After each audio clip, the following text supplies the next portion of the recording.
भगवान दिखाई क्यों नहीं देते? इस संसार में लगभग हर इंसान के मन में कभी ना कभी ये प्रश्न जरूर उठता है। अगर भगवान सच में हैं, तो हमें दिखाई क्यों नहीं देते? हम हवा को नहीं देख सकते, लेकिन हम जानते हैं कि हवा है। हम गुरुत्वाकर्षण को नहीं देख सकते, लेकिन हम उसका प्रभाव हर पल महसूस करते हैं। इसी तरह, क्या भगवान भी ऐसी ही कोई शक्ति है जो दिखाई तो नहीं देती, लेकिन हर जगह मौजूद है? सदियों से संत, ऋषि, मुनि और महान आध्यात्मिक गुरुओं ने इस प्रश्न का उत्तर खोजने की कोशिश की है, और लगभग सभी का निष्कर्ष एक ही है। भगवान हैं, लेकिन उन्हें आंखों से नहीं, अनुभव से जाना जा सकता है। लेकिन फिर भी ये प्रश्न रह जाता है, अगर भगवान हैं, तो वे हमें दिखाई क्यों नहीं देते? आइए इसे थोड़ा गहराई से समझते हैं। सबसे पहले हमें ये समझना होगा कि भगवान का स्वरूप क्या है। अधिकतर लोग भगवान को किसी रूप में सोचते हैं, जैसे कोई दिव्य आकृति, चमकती हुई देह या कोई महान देवता। लेकिन बहुत से आध्यात्मिक ग्रंथ कहते हैं कि भगवान निराकार हैं।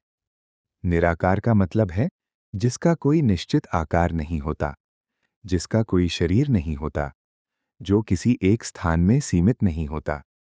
अगर भगवान निराकार हैं, तो उन्हें हमारी आंखें कैसे देख सकती हैं?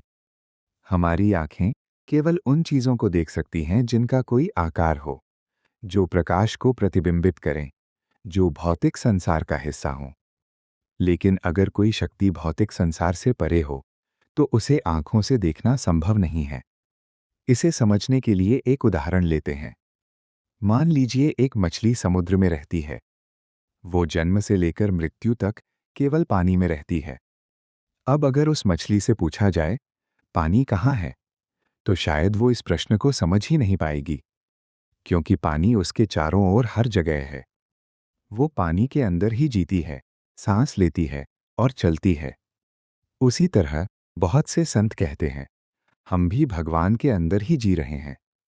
भगवान कोई दूर बैठे हुए देवता नहीं है, बल्कि वही शक्ति है जिससे पूरा ब्रह्मांड बना है। वही शक्ति हर जीव में है, वही शक्ति प्रकृति में है, वही शक्ति हमारे अंदर भी है। जब भगवान हर जगह हैं, तो उन्हें किसी एक रूप में देखना संभव नहीं होता।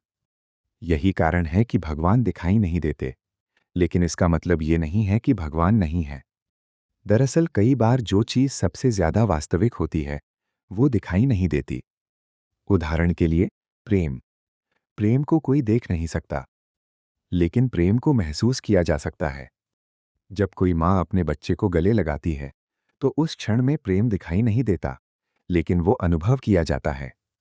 ठीक इसी तरह भगवान को देखा नहीं जा सकता, लेकिन उन्हें अनुभव किया जा सकता है। अब सवाल ये है, अगर भगवान को अनुभव किया जा सकता है, तो वो अनुभव कैसे होता है?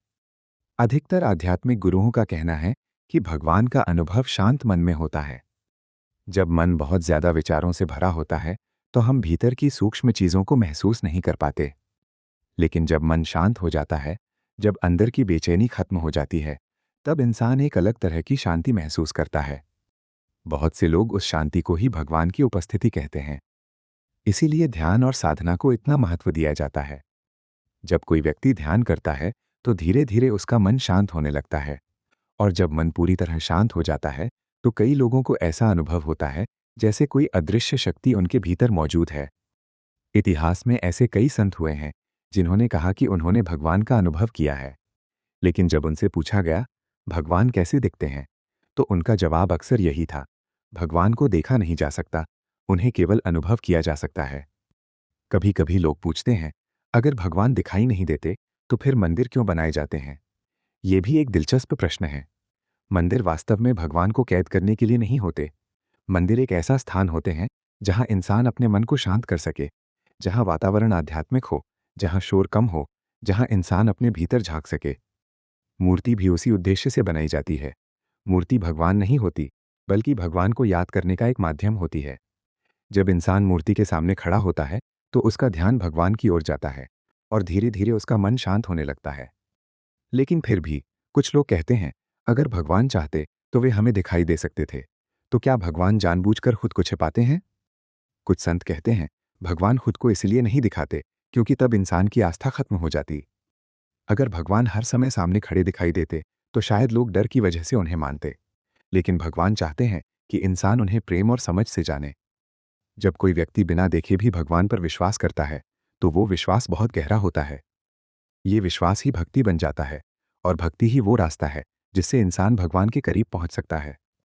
एक और कारण भी बताया जाता है। अगर भगवान किसी एक रूप में दिखाई देते, तो लोग उसी रूप को अंतिम सत्य मान लेते। लेकिन भगवान अनंत हैं, वे किसी एक रूप में सीमित नहीं हो सकते। इसीलिए कहा जाता है, भगवान हर रूप में है और किसी एक रूप में भी नहीं है। वे हवा में हैं, वे प्रकाश में हैं, वे प्रकृति में हैं, और वे हमारे भीतर भी हैं। जब कोई व्यक्ति ये समझ लेता है कि भगवान बाहर नहीं, बल्कि उसके भीतर भी हैं, तो उसकी पूरी जिंदगी बदल सकती है। तब वो हर इंसान में भगवान को देखने लगता है। तब वो प्रकृति को भी पवित्र समझने लगता है। और तब उसे यह एहसास होता है कि भगवान को देखने से ज़्यादा ज़रूरी है उन्हें महसूस करना। क्योंकि देखने से केवल आंखें संतुष्ट होती हैं, लेकिन अनुभव से आत्मा जाग जाती है। शायद इसी कारण भगवान दिखाई नहीं देते। वे चाहते हैं कि इंसान उन्हें खोजे, उन्हें समझे और अंत में उन्हें अपने भीतर पाए। और जब कोई व्यक्ति सच में अपने भीतर झांकता है, तो उसे कभी कभी एक गहरी शांति महसूस होती है। एक ऐसी शांति जो किसी भी बाहरी चीज से नहीं आती। बहुत से संत कहते हैं कि वही शांति भगवान की झलक होती है। तो अगली बार जब आपके मन में ये प्रश्न उठे, भगवान दिखाई क्यों नहीं देते, तो शायद उत्तर ये हो सकता है, भगवान दिखाई नहीं देते क्योंकि वे केवल देखने की चीज़ नहीं है, वे अनुभव करने की शक्ति हैं। वे जीवन की गहराई में छिपी हुई सच्चाई हैं। और जब मन शांत होता है, तो वही अदृश्य शक्ति धीरे धीरे महसूस होने लगती है।